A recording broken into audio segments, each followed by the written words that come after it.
Graça e paz, seja muito bem-vindo, seja muito bem-vinda. Você está no canal Ensino e Palestra. Meu nome é Alex Paulo e o objetivo do nosso canal é transmitir o conhecimento sistemático da Palavra de Deus. Hoje nós chegamos à nossa 7ª lição do nosso 4º trimestre de 2025. Vamos trabalhar hoje com o tema Os Pensamentos, a arena de batalha na vida cristã.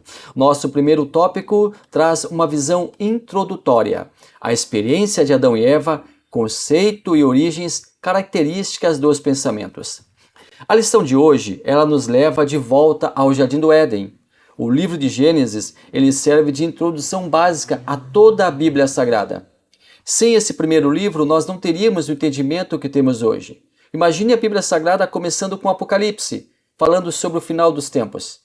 Logicamente, não haveria cabimento, não haveria uma compreensão dos textos, mas iniciando por Gênesis, o livro das origens, e indo até Apocalipse, o livro do final dos tempos, o livro da revelação, aí nós temos uma melhor disposição dos livros bíblicos. Então, os livros bíblicos, os livros no cânon, estão distribuídos de uma maneira categórica, estão distribuídos por seções, estão distribuídos por categorias. Então nós temos o livro de Gênesis como o primeiro livro da Bíblia, o primeiro livro do Pentateuco, e esse livro ele traz algumas doutrinas que são muito pertinentes. A doutrina de Deus, a teologia, a doutrina do homem, a antropologia, a doutrina do pecado, a amartiologia, a doutrina da salvação, a soteriologia, e no livro de Gênesis também estão elencados os primeiros acontecimentos. A primeira referência a Deus está logo no primeiro capítulo, versículo 1.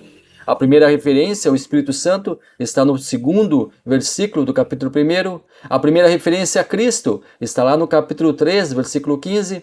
A primeira referência à Trindade, a Santíssima Trindade, que vai ser o tema, olha o spoiler aqui, que vai ser o tema do nosso primeiro trimestre de 2026. Primeiro trimestre de 2026 vai falar sobre a Santíssima Trindade. Está lá no livro de Gênesis, capítulo 1, versículo 26. A primeira promessa messiânica, falando de Jesus, está lá em Gênesis, capítulo 3, versículo 15. O primeiro ser humano criado, Adão, lá no capítulo 2. O primeiro casal, Adão e Eva, também no capítulo 2. O primeiro ser humano nascido, Caim, nascimento natural, nascimento através da relação dos pais, Caim. A primeira família, Adão, Eva, Caim, Abel. Primeiro ser humano que morreu, primeiro homicídio, Abel. A primeira chuva, o dilúvio, lá no capítulo 7.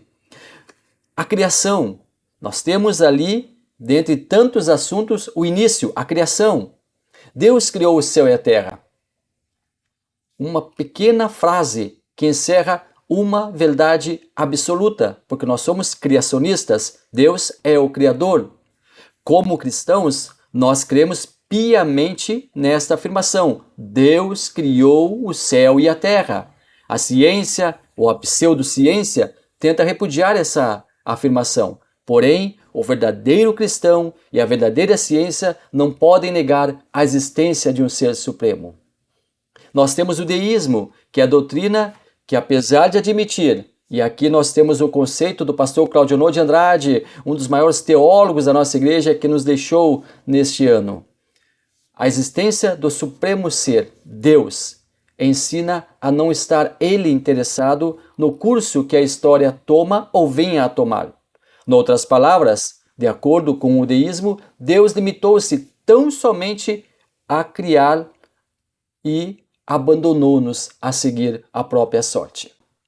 Este é o deísmo, mas nós temos o teísmo, que é assim classificado pelo pastor Claudionor de Andrade. É a doutrina que admite a existência de um Deus pessoal, criador e preservador de tudo que existe, e que em sua inquestionável sabedoria intervém nos negócios humanos relacionando-se com a sua criação. Deus nunca deixou o homem só. Deus nunca deixou o homem desamparado. Deus, toda a viração do dia, ou seja, todo final de tarde, ia lá para conversar com Adão e Eva no Jardim do Éden. Logicamente, não ia na sua glória, logicamente, ele não ia na sua majestade absoluta, porque o ser humano não iria suportar a glória de Deus, mas Deus materializava-se como ser humano para conversar com Adão e Eva. E o nosso credo, a declaração de fé da nossa igreja, da Assembleia de Deus, ela é teísta. Nós cremos em um Deus pessoal, criador e preservador de tudo o que existe. A criação do homem, nós já estudamos aqui, e aqui nós estamos no panorama, porque a lição ela nos faz com que a gente tenha esse pequeno espaço aqui para o panorama, e o trimestre ele está sendo muito promissor em trabalhar sobre corpo, alma e espírito. Deus firmou o homem, formou ele de uma maneira pré-existente, de materiais pré-existentes. O Criador utilizou materiais da natureza para a concepção do homem. Nós já trabalhamos aqui sobre o corpo humano, já trabalhamos sobre a criação do homem, e eu quero convidar você a assistir a nossa primeira aula do trimestre, a nossa segunda aula do trimestre, onde nós trabalhamos mais aprofundadamente sobre esse assunto.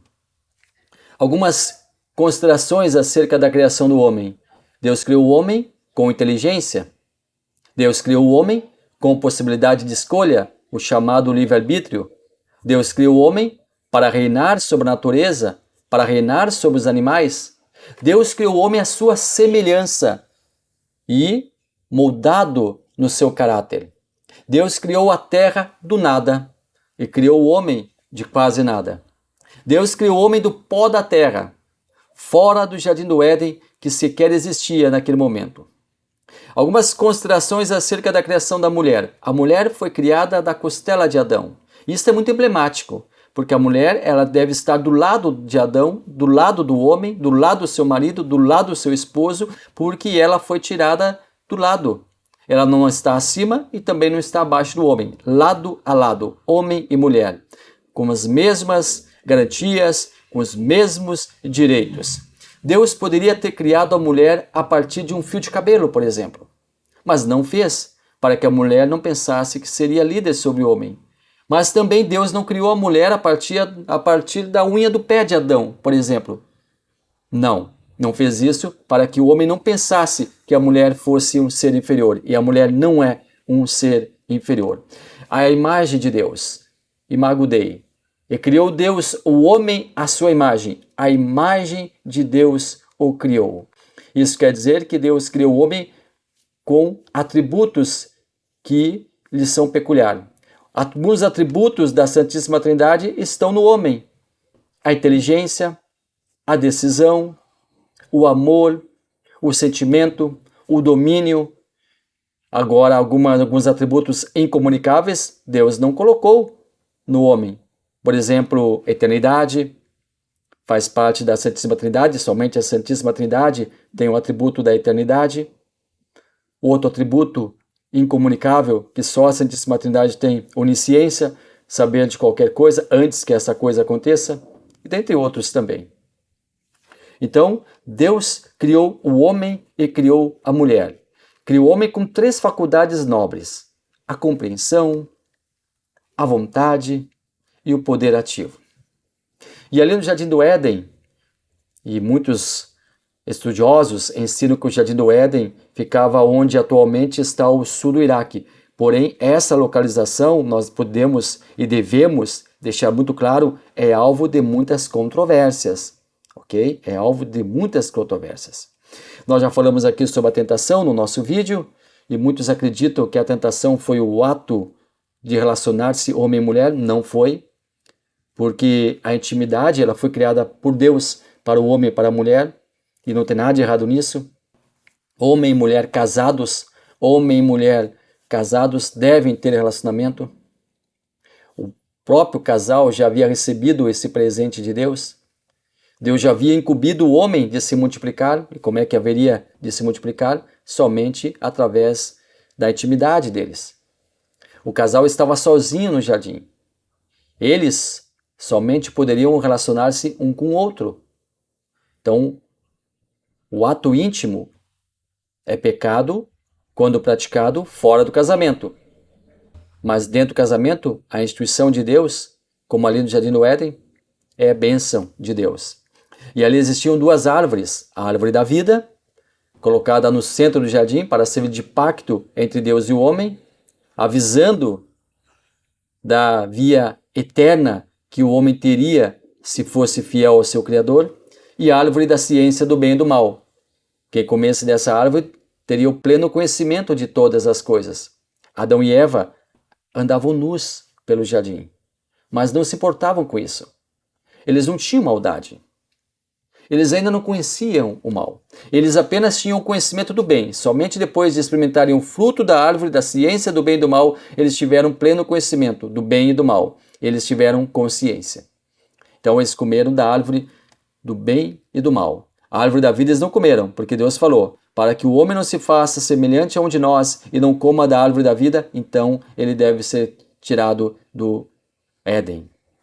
Então nós trabalhamos esses assuntos são introdutórios ao nosso trimestre e você é convidado para, lá na capa do canal, você ir lá e ver cada um desses assuntos logo ali nos pontos iniciais, logo ali nos vídeos iniciais do trimestre. Nosso segundo tópico, a gestão dos pensamentos, imperativo, ético e espiritual. Acima da técnica, recursos espirituais, Jerusalém e Betânia. Nós estamos estudando aqui no nosso canal Ensino e Palestra o quarto trimestre de 2025. O tema da nossa revista Lições Bíblicas Classe Adulto é extremamente importante.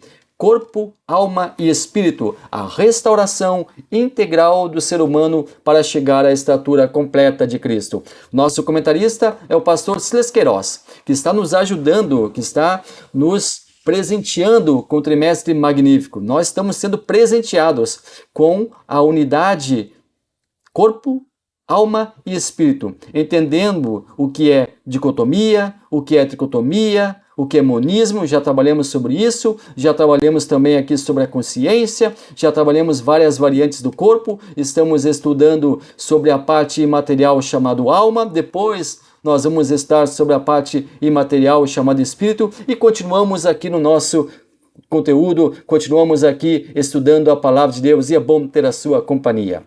Nós temos na nossa leitura bíblica em classe um texto maravilhoso. Nós temos um texto muito emblemático. Está lá na carta de Paulo aos Filipenses, chamada Carta do Amor, ou Carta da Alegria. Lá em Filipenses, capítulo 4, versículos 8 e 9. Quanto ao mais, irmãos, tudo que é verdadeiro, tudo que é honesto, tudo que é justo, tudo que é puro, tudo que é amável, tudo que é de boa fama, se há alguma virtude e se há algum louvor, nisso pensai. O que também aprendestes e recebestes e ouvistes e vistes em mim, isto fazei, e o Deus de paz seja convosco. Os nossos pensamentos. Dois pensamentos antagônicos podem acometer a nossa mente, completamente antagônicos e distintos entre si, e carregados de forte teor emocional. Um reservado aos amigos e a quem nos faz bem, a quem amamos, a quem respeitamos, a quem reverenciamos um nobre e benfeitor sentimento. O amor é reservado pela lei, a quem nos faz bem, a quem nos favorece. Por outro lado, temos o pagamento para quem nos odeia, nos desrespeita, nos afronta, nos persegue, não nos suporta. Um sentimento carregado de rancor e dos mais inferiores sentimentos, o ódio. Ele é reservado para nossos oponentes, para os nossos inimigos. E isso acontecia no tempo da lei. A lei era cabal. Em sua análise sobre esses dois sentimentos, a lei era definitiva. O amor atrelado à amizade e o ódio ligado à inimizade. No Sermão do Monte, Jesus coloca dois sentimentos opostos como emanados de uma mesma pessoa e arremessados contra os irmãos. Aqueles que convivem conosco partilham da mesma fé, do mesmo culto ao nosso Deus. Um deles é esperado, um dos sentimentos, ele é esperado, um dos sentimentos, ele é expressado em toda a sua intensidade entre aqueles que se dizem filhos de Deus. O amor. Um sentimento que faz com que nosso culto tenha um toque todo especial. Quando adoramos a Deus com amor, estamos retratando nossa alegria, nosso prazer em servi-lo. Não por medo, não por sentimento de culpa, mas com liberalidade e vontade de dar o melhor de nós mesmos, a parte boa, o que nós temos de melhor. Oferecemos nossa gratidão, reconhecemos por tudo o que temos e somos. Porém, Jesus alerta quando praticamos o nosso culto com sentimentos negativos e espúrios. Quando chegamos à presença de Deus com o coração voltado para Ele, com vontade de o servir, porém esse mesmo coração está carregado de uma ira, de um ressentimento, de uma amargura para com o nosso próximo. No pensamento humano, poderia ser feita uma perfeita distinção. Eu amo a Deus e estou oferecendo a Ele o meu melhor. Isso é legítimo e eu estou feliz em fazê-lo. Porém, eu tenho sim um sentimento ruim contra meu irmão, mas isso é um outro assunto, uma outra situação, algo para tratar depois. Primeiro eu vou cultuar a Deus, oferecer o meu melhor, depois eu vou acertar as contas com meu irmão. Jesus nos ensina que quando chegamos a Deus, Ele faz uma leitura, um raio-x. Ele escaneia o nosso coração, os nossos sentimentos. Ele distingue todos os sentimentos, bons e maus. Ele leva em conta tudo, todo o ser humano com sua totalidade.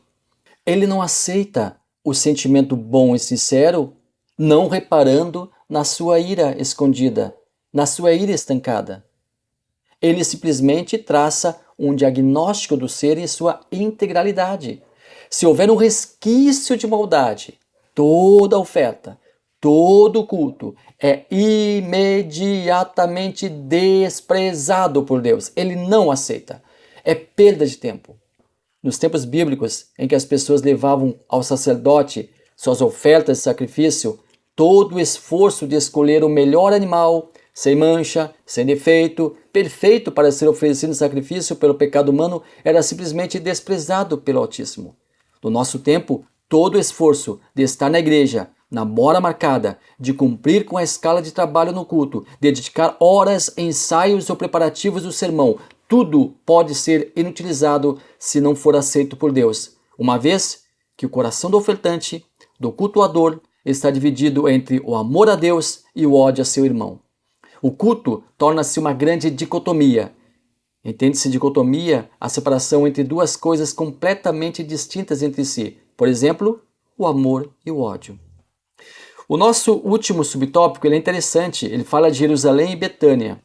A lição aqui nos recorda da correria, da rotina, do assédio das pessoas para com Jesus. E como ele gostava de sair desse cotidiano e ir lá para Betânia, para ficar em companhia de uma família por quem ele nutria um carinho muito grande. E esse carinho, esse amor eram recíprocos, eles amavam também Jesus. Marta, Maria e Lázaro. Isso nos alerta da necessidade do descanso, de dar um tempo na rotina e nos apropriarmos de momentos de lazer e qualidade de vida. Qual o ideal de vida? Se perguntarmos para uma pessoa que reúne em perfeitas condições suas faculdades mentais, nós teremos uma lista. A saúde é o bem maior, é o símbolo máximo de referência de uma vida feliz, porque nada adianta o indivíduo ter uma grande quantia em dinheiro, um grande patrimônio, reunir bens incontáveis e não ter saúde para usufruir deles. Não se obtém vida plena sem a saúde. Sem esse elemento primordial, tudo se torna passageiro, sem efeito, sem sentido. O dinheiro. Dinheiro é bom. Diz o adágio popular que ele não traz felicidade, manda buscar. Brincadeiras à parte, uma vida financeira estabilizada é bom. E nós podemos ter isso, nós podemos desejar isso, nós podemos trabalhar para isso, com certeza. O que nós não podemos é colocar o nosso coração nas riquezas. Nós não podemos nos deixar escravizar pelo dinheiro. Mas podemos sim ter uma vida abundante. Mas que o nosso coração não esteja nas riquezas. E que o dinheiro, que os auxílios para as pessoas possam também sair dos nossos tesouros. Que nós possamos usar os nossos tesouros, o que nós ganhamos muitas vezes, para ajudar outras pessoas. E isso é maravilhoso e é muito recompensador. Relacionamento interpessoal, Precisamos cultivar também um bom relacionamento interpessoal, estar de bem com as pessoas que vivem à nossa volta. Isso nem sempre é fácil, é difícil muitas vezes, porque nós sabemos que nem todos gostam de nós. Existem pessoas que não nos querem por perto, não nos querem participar das suas vidas, não nos querem partícipes de suas vidas. Jamais nós devemos implorar a atenção de ninguém, não. Jamais mendigar o carinho das pessoas, jamais, nunca. Devemos nos valorizar, nos amar. E muitas vezes nós convivemos com algumas pessoas porque pessoas que nós amamos precisam conviver com as pessoas, então nós nos submetemos também. Mas mesmo que nós convivamos com pessoas que não gostam de nós, ou porque nós não nutrimos uma boa amizade ou um bom relacionamento, precisamos conviver. Não podemos nos isolar em uma ilha, embora muitas vezes alguém possa ter essa vontade, mas não é o ideal. Temos que conviver com as diferenças e com o contraditório, com pessoas que pensam diferente e respeitá-las e também exigir o respeito delas. E a paz? A paz é uma demonstração sólida de uma vida abundante. Paz para com as pessoas e paz para conosco. Paz para com Deus, paz para com nossos semelhantes, paz para conosco mesmo. Ter paz interna. Nosso intuito deve ser a busca da paz, da comunhão. Onde houver possibilidade, tende paz com todos os homens. Mas a paz conosco, a nossa paz interior também é fantástica, é imprescindível. E assim nós teremos uma vida plena em Cristo, uma vida plena e absoluta no Senhor Jesus. E chegamos ao nosso último tópico, a batalha na arena dos pensamentos. Aqui nós temos 2 subtópicos, influências espirituais e cuidados práticos. Quando o país declara guerra a outro, ele convoca seus soldados para batalhar. Convoca seu exército para sair à guerra. Os soldados, então, eles são instruídos a destruírem seus inimigos. Pessoas matando umas às outras é a principal cena em um campo de batalha. Mas aqui nós temos uma batalha espiritual. Não estamos em uma guerra declarada contra seres humanos. Não desejamos o pior para pessoas que pensam diferente de nós. Não estamos em uma guerra física, em uma guerra humana, em uma guerra corpórea, mas nós estamos em uma guerra espiritual. Uma guerra declarada, sim, porém, o nosso inimigo são as trevas. Aqui nós temos os combatentes nesta guerra. Os combatentes, o bem e o mal. E aqui o engano terrível que algumas pessoas cometem é pensar que o bem e o mal estão no mesmo patamar de igualdade, estão em equivalência. O bem representado por Deus, o mal representado pelo inimigo de Deus, por Satanás, pelo diabo. O bem, Deus, é infinitamente mais poderoso. Um outro erro que muitos cristãos cometem é justamente o contrário, o oposto, o extremo, subestimar o inimigo. Muitos pregadores insultam o diabo dizendo: o diabo está debaixo dos meus pés, o diabo está derrotado, nosso inimigo é fedorento. Não temos que ter medo de nosso inimigo, isso é certo, isso é claro. Mas também nós devemos saber que ele é muito mais forte, muito mais astuto que nós. Por quê? Porque é um ser espiritual, é um espírito do mal. E ele leva grande vantagem sobre nós. Em relação a nós, seres humanos, o diabo é poderoso, é extremamente mais forte, leva vantagem, é espiritual, é um anjo caído. Já em relação a Deus, ele é fraco, é submisso à vontade de Deus. O pastor Rodrigo Silva diz que se houvesse uma guerra realmente, o diabo não teria a mínima chance contra Deus. E o campo de batalha? O campo de batalha é a mente humana. Porque é na mente que se origina o pecado. É na mente que se originam os pensamentos. É na mente que se originam os pensamentos maus que vão desencadear o pecado. Os pensamentos maus vão fazendo brotar a semente que pode virar pecado e derrotar os servos de Deus. E quais são os despojos da guerra? Em uma cultura antiga, em um costume dos povos antigos, ao vencer uma batalha, ficava-se o país vitorioso, a nação vitoriosa, o exército vitorioso, com tudo o que pertencia ao povo vencido. Tudo. Vestuário, ferramentas, animais e até mesmo pessoas. Muitas vezes os soldados dividiam entre si os chamados despojos nessa guerra. E aqui nessa guerra espiritual, os despojos, o alvo é a alma humana. Nossa alma é eterna. Nós trabalhamos com o seguinte conceito: a alma é imortal, ela é eterna. E onde ela vai passar a eternidade depende de nossas atitudes, de nossas decisões que nós tomamos aqui na Terra. O tão decantado livre-arbítrio, ele é uma realidade, mas ele traz consigo a responsabilidade da escolha. Quais são os pensamentos que nós devemos evitar? Pensamentos negativos. Como nós devemos evitar os pensamentos negativos? Nutrindo pensamentos positivos, conforme nós já trabalhamos no tópico anterior, conforme nós já descrevemos no tópico anterior. A palavra de Deus deve ser o basilar, deve ser a régua para nós. A oração, ela é fundamental. Quando vier um pensamento ruim à cabeça, repreenda ele em nome de Jesus, repreenda imediatamente. Não aceito esse mau pensamento, eu não aceito isso. Eu sou de Jesus, sou comprado, sou lavado no sangue de Jesus e não aceito mal na minha vida. Eu não aceito derrota na minha vida, eu não aceito coisa ruim na minha vida. Deus é o meu protetor, Deus é o meu guia e eu sou do senhorio de Cristo. Leitura da Bíblia, oração, estar em comunhão com Deus. Uma mente ocupada, porque diz um ditado, um adágio popular que mente desocupada é carpintaria do diabo. Então que a mente esteja ocupada e que esteja ocupada com o melhor possível, com a leitura da palavra de Deus, com o devocional, com o jejum, com a oração, fazendo a obra de Deus, cultivando boas amizades, fugindo de ambientes tóxicos. Tudo isso nós fazendo, nós teremos uma vida plena e absoluta na presença de Deus.